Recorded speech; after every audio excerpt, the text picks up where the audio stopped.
സാറേ, കോടികളുടെ തട്ടിപ്പ് കേസുമായി ബന്ധപ്പെട്ട് തിഹാർ ജയിലിൽ കഴിയുന്ന സുഭാഷ് ചന്ദ്രശേഖർ അദ്ദേഹം ഇപ്പം നിർമ്മല സീതാരാമൻ അതായത് ധനമന്ത്രിക്ക് കത്തയക്കുന്നു. ഞാൻ 7000 കോടി രൂപ അടച്ചോളാം നികുതിയായിട്ട്. അത്രയും പൈസ ഇയാൾ എങ്ങനെ ജയിലിൽ നിന്ന് ഉണ്ടാക്കുക? അതെ, ഒരു ജയിൽ പുള്ളി നമ്മുടെ ധനമന്ത്രിക്ക് കത്തെഴുതുകയാണ്.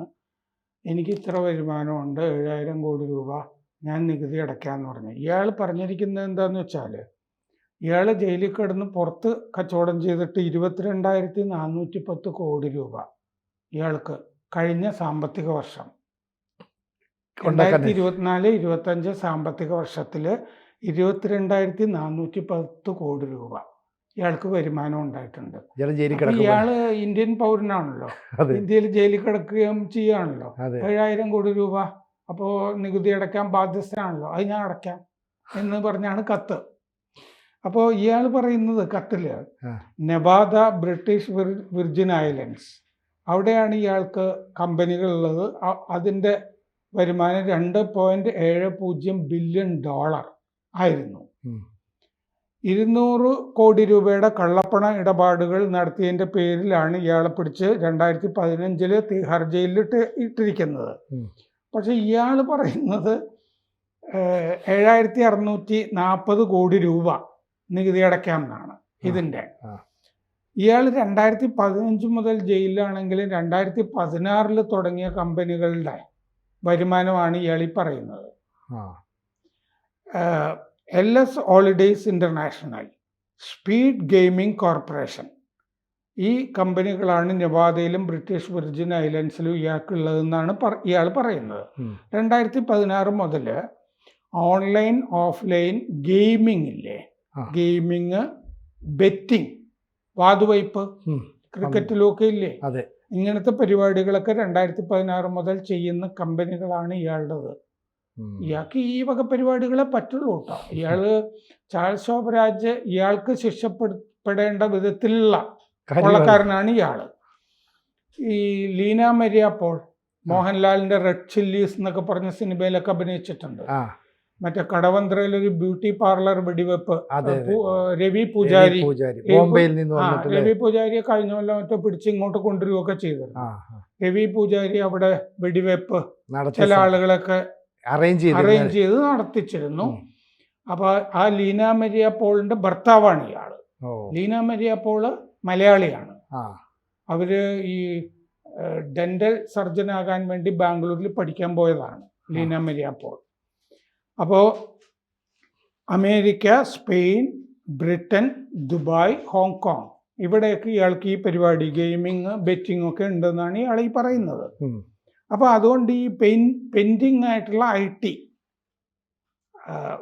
ഇൻകം ടാക്സ്, ആദായ നികുതി, കുടിശ്ശികയുള്ളത്, പിന്നെ അതിൻ്റെ അപ്പീല്, ഇതൊക്കെ തീർത്ത് ആ പണം അടയ്ക്കാൻ ഞാൻ തയ്യാറാണ് ഇപ്പോൾ എന്നാണ് അയാൾ കത്തെഴുതിയിരിക്കുന്നത് നിർമ്മല സീതാരാമന്.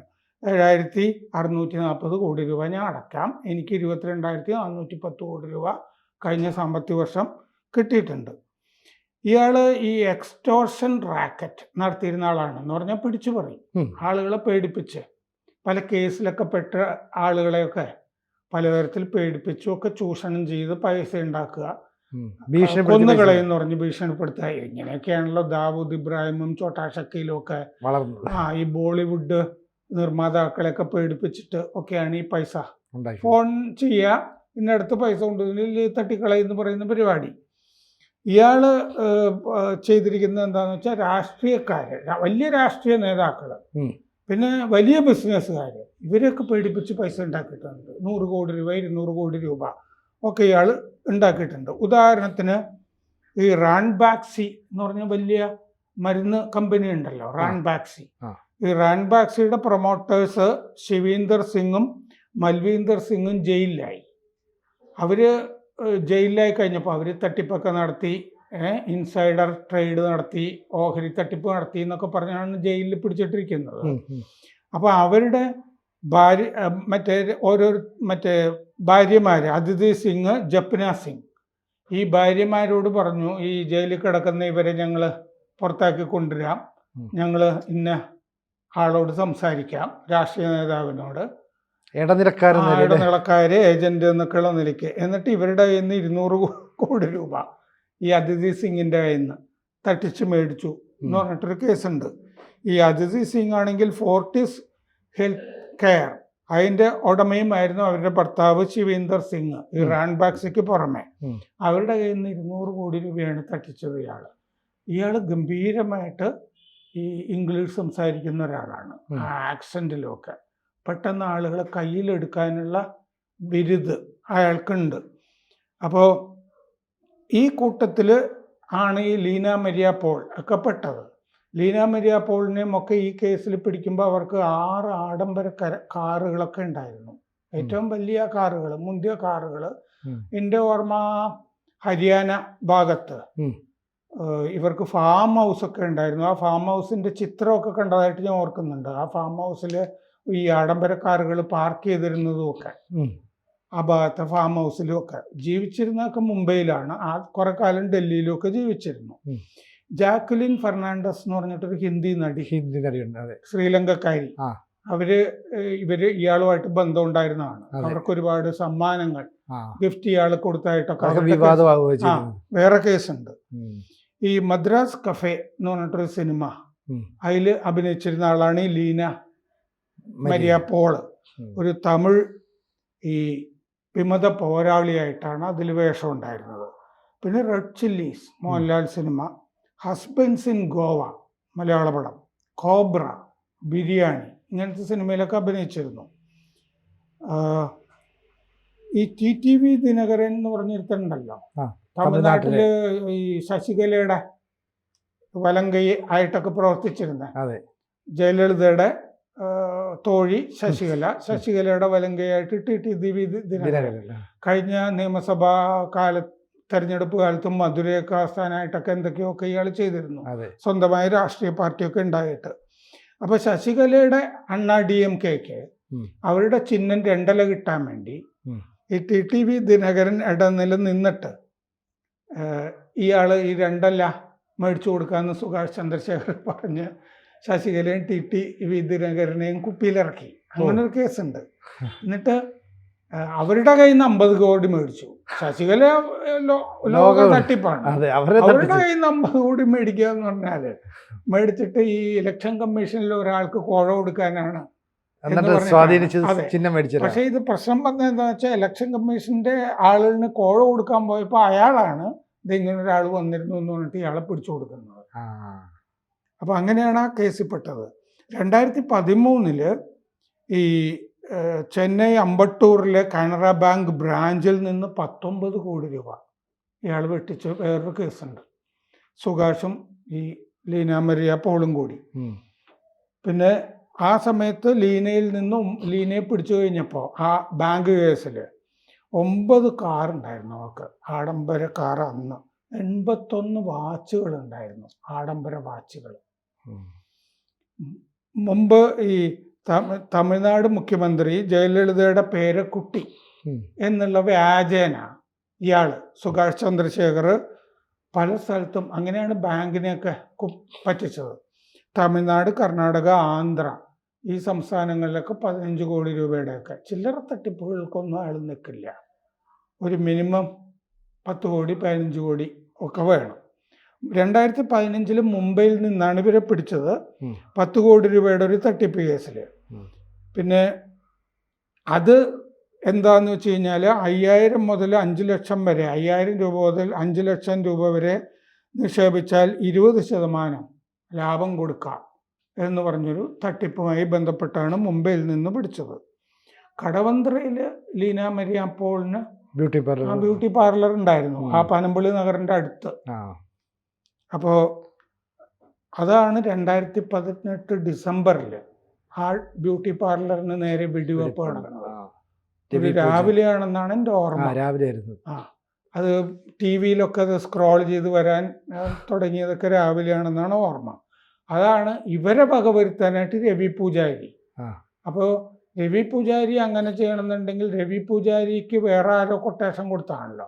അല്ലെങ്കിൽ രവി പൂജാരിയെ ആഗോള തട്ടിപ്പുകാരനായ രവി പൂജാരി ഇവര് പറ്റിച്ചു കാണണം. അതെ, അതായിരുന്നു അന്ന് നടന്നത്. ഈ കാനറ പിന്നെ ഒരു വസ്ത്ര വ്യാപാരിയിൽ നിന്ന് 62 ലക്ഷം രൂപ തട്ടിച്ചതായിട്ടും ഇവർക്കെതിരെ കേസുണ്ട്. എന്നിട്ടാണ് ഇയാളിപ്പോൾ ജയിലിൽ കിടന്ന് കഴിഞ്ഞ കൊല്ലം ഞാൻ കച്ചവടം നടത്തിയിരുന്നു നെവാദയിലും ബ്രിട്ടീഷ് വിർജിൻ ഐലൻഡിലും 22,410 കോടി രൂപ, ഞാനിപ്പോൾ ആദായ നികുതി 7,640 കോടി രൂപ അടയ്ക്കാം എന്ന് പറഞ്ഞ് ധനമന്ത്രിക്ക് അയച്ചിരിക്കുന്നത്. ഇയാൾ ഇങ്ങനൊരു കച്ചവടം നടത്തുന്നുണ്ടായിരുന്നെങ്കിൽ അതിനെപ്പറ്റി ഇയാൾ ജയിലിൽ നിന്ന് കാശുണ്ടാക്കുന്നുണ്ടായിരുന്നു എന്നുള്ളത് വാസ്തവമാണ്. ഈ 22,000 കോടിയുടെ നമുക്കറിയില്ല. പക്ഷെ ആ സമയത്ത് ഇയാളുടെ ഏജന്റായിട്ട് ലീന മരിയ പോൾ പുറത്തുണ്ടായിരുന്നു. അവർ കേസിൽപ്പെട്ട് ജയിലിലൊക്കെ ആകുന്നതിന് മുമ്പാണത്. അവർ പുറത്തുണ്ടായിട്ട് ഇതുപോലെ ഈ എക്സ്റ്റോർഷൻ റാക്കറ്റില്ലേ 200 കോടി രൂപ അതിഥി സിംഗിനെ തട്ടിക്കുന്നതൊക്കെ, റാൻബാക്സി ഉടമകളൊക്കെ തട്ടിക്കുന്നതൊക്കെ, അങ്ങനത്തെ പരിപാടിയൊക്കെ ഇയാൾ ജയിലിൽ നിന്നാണ് ചെയ്തുകൊണ്ടിരുന്നത്. ഓപ്പറേഷൻ മുഴുവൻ ഇയാൾ ജയിലിൽ നിന്നുണ്ട്. ജയിലിൽ നിന്നാണ് അത് ചെയ്തുകൊണ്ടിരുന്നത്. കാരണം ജയിലിലെ വാർഡന്മാർക്കൊക്കെ ചില്ലറയൊക്കെ കൊടുത്തു കഴിഞ്ഞാൽ അവർ അത്യാവശ്യം മൊബൈൽ ഫോണോ വീഡിയോ കോൾ സംവിധാനങ്ങളും ഒക്കെ പലതും ഇയാൾക്ക് അങ്ങനത്തെ ഇന്റർനാഷണൽ ഇതൊക്കെ ഉണ്ടാവും. പക്ഷെ ഇയാൾക്ക് അവിടെ കമ്പനികൾ ഉണ്ടാവുക 22,410 കോടി രൂപ കച്ചവടം നടത്തുകയാണെന്നൊക്കെ പറഞ്ഞാൽ ഇന്ത്യയുടെ രഹസ്യാന്വേഷണ ഏജൻസികൾക്ക് ഇതിനെപ്പറ്റി ഒരു വിവരമില്ല എന്ന് കരുതാനൊക്കെ പ്രയാസമുണ്ട്. ഇയാൾ ജന്മനാൽ തട്ടിപ്പുകാരനായതുകൊണ്ട് ഇയാൾ എന്തെങ്കിലും ഒരു തട്ടിപ്പ് ഉദ്ദേശിച്ചിട്ടാണോ ഈ കത്ത് ഇപ്പോൾ എഴുതിയിരിക്കുന്നത്? പക്ഷെ ധനമന്ത്രിക്കല്ലേ, മന്ത്രിക്കൊക്കെ അങ്ങനെ ചെയ്യണമെങ്കിൽ ഒരു തട്ടിപ്പുമായിട്ട് ബന്ധപ്പെട്ട് അങ്ങനെ ഇയാൾക്ക് അങ്ങനത്തെ പ്രശ്നമൊന്നുമില്ല. ഇയാൾ വലിയ തോതിലുള്ള വലിയ IAS IFS ഉദ്യോഗസ്ഥന്മാർ, മുഖ്യമന്ത്രിമാർ, മന്ത്രിമാർ ഇവരെയൊക്കെ കൈകാര്യം ചെയ്തിട്ടുള്ള ആളാണ് മുമ്പ്. അത് നമുക്ക് വിശ്വസിക്കാൻ പറ്റില്ല അല്ലേ? ഇത് 22,410 കോടി രൂപ ഉണ്ടാക്കി എന്നുള്ള കാര്യമൊക്കെ വിശ്വസിക്കാനൊക്കെ വലിയ പ്രയാസമാണ്. പക്ഷെ കച്ചവടമായിട്ട് അയാൾ പറയുന്നത് ഗെയിമിങ്ങും മറ്റേ ബെറ്റിങ്ങും ഒക്കെയുള്ള പരിപാടികളൊക്കെയാണ് അയാൾ പറയുന്നത്. കാര്യങ്ങൾ മാച്ച് ഫിക്സിംഗ് പോലെയുള്ള പരിപാടികളൊക്കെ പെട്ടെന്ന് കാശുണ്ടാക്കാവുന്ന കാര്യങ്ങളൊക്കെയാണ് അയാൾ പറയുന്നത്. അപ്പോൾ എന്തായാലും ഇത് കത്ത് കിട്ടുന്ന പാടെ ആരും വിശ്വസിക്കാനൊന്നും പോകുന്നില്ല. ഇയാൾ ജയിലിൽ തന്നെ കിടക്കുകയും ചെയ്യും. കത്ത് അയച്ചു കൊടുത്തത് കൊണ്ട് ഇയാളെ വിടാൻ പറ്റില്ല. കാരണം കോടതി ശിക്ഷിച്ച് ജയിലിൽ കിടക്കുന്നതാണ്. ഇതൊക്കെ പറഞ്ഞിട്ട് ഇയാൾക്ക് പുറത്തു വരാനുള്ള എന്തോ ഒരു വഴി തേടുന്നതായിരിക്കും ഇയാൾ എന്ന് വേണം കരുതാൻ. എന്തായാലും നിർമ്മല സീതാരാമന് കത്തെഴുതി എന്നുള്ളത് നമ്മൾ പുറത്ത് അറിയുന്നത് എങ്ങനെയാണ്? അത് നിർമ്മല സീതാരാമൻ്റെ ഓഫീസിൽ നിന്ന് തന്നെ പുറത്ത് വിടുന്നത് കൊണ്ടാണ്. പഴയ പോലുള്ള ധനമന്ത്രിമാരല്ല ഇപ്പോൾ ഉള്ളത് എന്നുള്ളതാണ്. ഈ കോൺഗ്രസിന്റെ കാലത്തെ അന്ന് കത്ത് കിട്ടുകയാണെങ്കിൽ ചിലപ്പോൾ അവരും പെട്ടേനെ. അങ്ങനെയാണെങ്കിൽ കുറച്ച് ചില്ലറ തടയുമല്ലോ എന്ന് വിചാരിച്ചിട്ട് അങ്ങനെ ചിലപ്പോൾ അവരെയും ഇയാൾ കുപ്പിയിലിറക്കിയേനെ. അങ്ങനെ കുപ്പിയിലിറങ്ങുന്ന ധനമന്ത്രി അല്ല ഇപ്പോൾ ഉള്ളത് കൊണ്ടാണ് ഈ വിവരം പുറത്തറിയുന്നത്. എന്തായാലും ഇയാളെപ്പറ്റി കൂടുതൽ അന്വേഷണത്തിലേക്കായിരിക്കും സർക്കാർ നീങ്ങുക എന്നുള്ള കാര്യത്തിൽ സംശയമൊന്നുമില്ല. കൂടുതൽ വാർത്തകളും വിശേഷങ്ങളും നിങ്ങളിലേക്ക് എത്താൻ ABC മലയാളം സബ്സ്ക്രൈബ് ചെയ്യുക, ബെൽബട്ടനും അമർത്തുക.